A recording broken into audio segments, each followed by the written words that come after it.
I see a vast body of water, a sailboat sailing across an undisturbed but beautiful seascape with clouds in the sky and birds. I see people holding hands walking down the beach. I love that. It's just a place where people feel whole, where their souls are being fed. Nobody I know wants this wind farm. Why should the benefit of one single company be the detriment of an entire community and communities surrounding the Sound? If in fact the wind farm does go up where it's proposed, it will destroy the commercial fishing industry in the Nantucket Sound. People surely want alternative energy. We all want alternative energy. But we want to make sure it happens where the conflicts are least and where the benefits are most. And that's not Nantucket Sound. That will never be Nantucket Sound.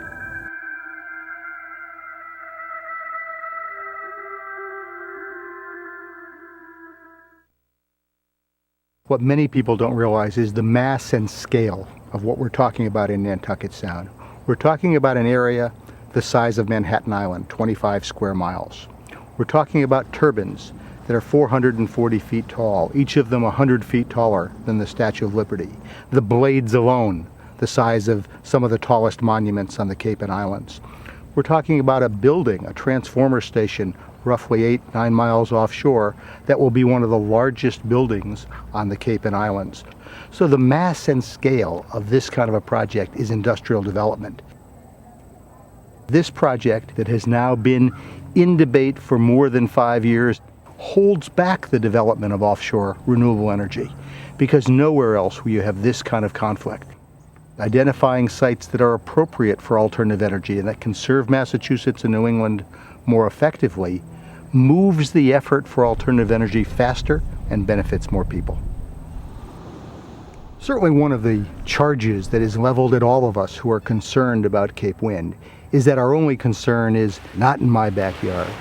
We've been zoning in this country for centuries, and part of what that zoning is about is what's in our front yards and what's in our backyards. So the concerns of people for their view shed are totally appropriate. They say it's about roughly the size of Manhattan. That's huge. So if you plunk that down into this beautiful water, without the buildings, but with 130 towers, it's mind-boggling. It doesn't belong here. It'll be so disturbing to the wildlife that's under the water, that flies above the water, not to mention all of us that get peace and appreciate the beauty of this place.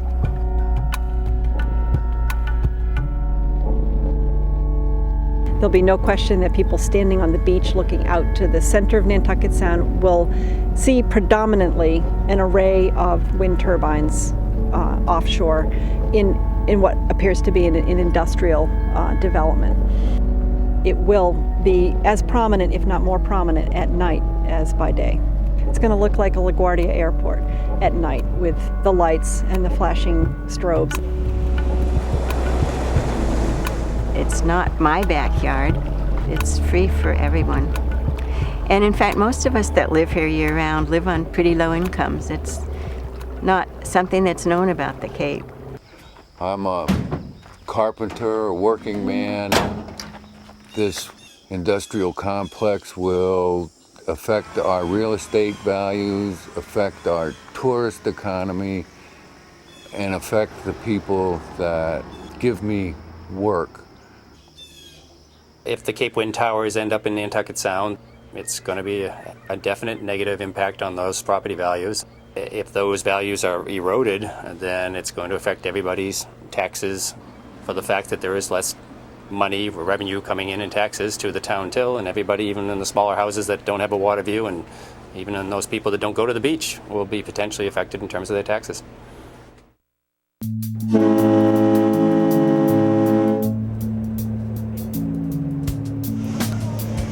Tourism on Nantucket is our livelihood. It is the base of our economy. Easily 75-80% of our economy is tourism based. People don't come to the Cape and Islands, they don't travel the Sound to see industrial blight on the horizon. They come for its unique pristine qualities. And they will go someplace else. And we don't want to lose, our customers because of something that certainly could be sited somewhere else.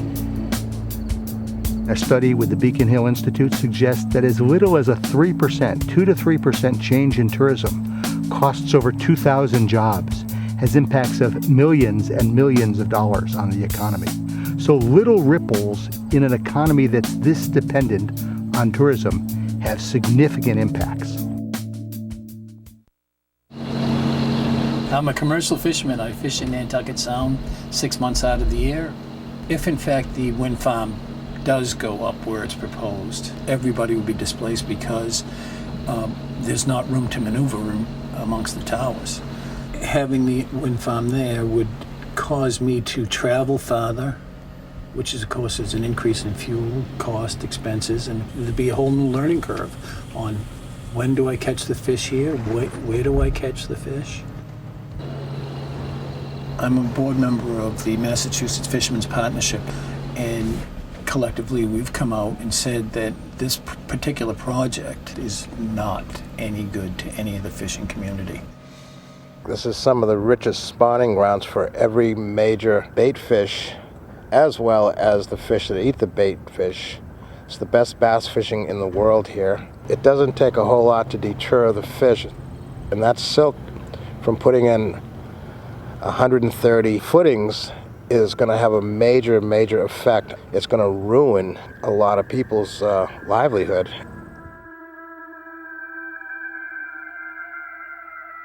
Common sense dictates that if you stick these things out here and there's traffic compression and a lot of people coming in closer proximity to each other out here in the Sound, that something's going to happen. And I think it's a recipe for disaster to put this wind farm out in the middle of the Sound. So this entire area over here would be just solid dots of windmills, basically. On foggy days when you're concentrating, trying to pay attention to what's going on in front of you, with all that massive stuff over there, it would be very difficult to see a boat. If you have 130 obstacles there, if your radar goes down in the fog or a snowstorm or something like that, it's just people will die. The airports have safety concerns about clearance. They have concerns about radar interference potentially. And then there's the search and rescue component. In the last 3 years, there have been 3 vessels that have gone down on or near Horseshoe Shoal that required search and rescue response that would not have been able to take place had the turbines been located on Horseshoe Shoal. What frightens most people is the prospects of this being a very, very costly proposition that would be essentially subsidized by the taxpayers. And I don't think we can afford to do it in such a super sensitive place. The critical project cost is the capital, the investment to build a wind farm. The cost of trying to build a wind farm has more than doubled, probably even tripled in the past few years. Recently, a project off of Long Island was canceled because of escalating capital costs and because it would need 29 cents a kilowatt hour in the wholesale market to be a viable project. So compare that to the average price of wholesale electricity in New England, around 6.2 cents a kilowatt hour. We still haven't seen all the costs for upgrading the grid. I mean, we certainly have a transmission cable coming ashore. We have to upgrade the substation in Barnstable, and they're talking about upgrades at the canal plant. We got to pay for that, and we don't know the total cost to the consumer. I think wind power is a good idea, but it's incumbent upon us to make the choices of where we build projects and where we can build them large enough so they can have significant impact on our fossil fuel use and our needs for alternative energy. It's not going to be producing power around the clock. No one knows when the wind is going to blow, and if it doesn't match demand, there has to be backup power. And plants like Canal Electric or Brayton Point or nearby backup power plants can never be shut off because when the wind stops, they need to be tapped. If we could reduce our future demand by conserving electricity, we wouldn't need as many power plants.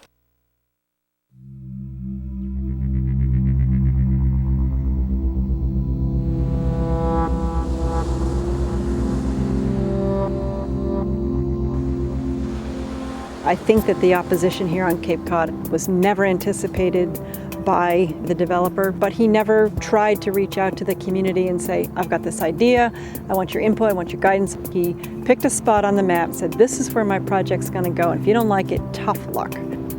This developer stands to receive more than $1 billion in federal subsidies and state green energy credits over the life of the project. The electricity ratepayers pay the subsidies. Taxpayers pay for the production tax credit. So in many ways, we are this developer's partner.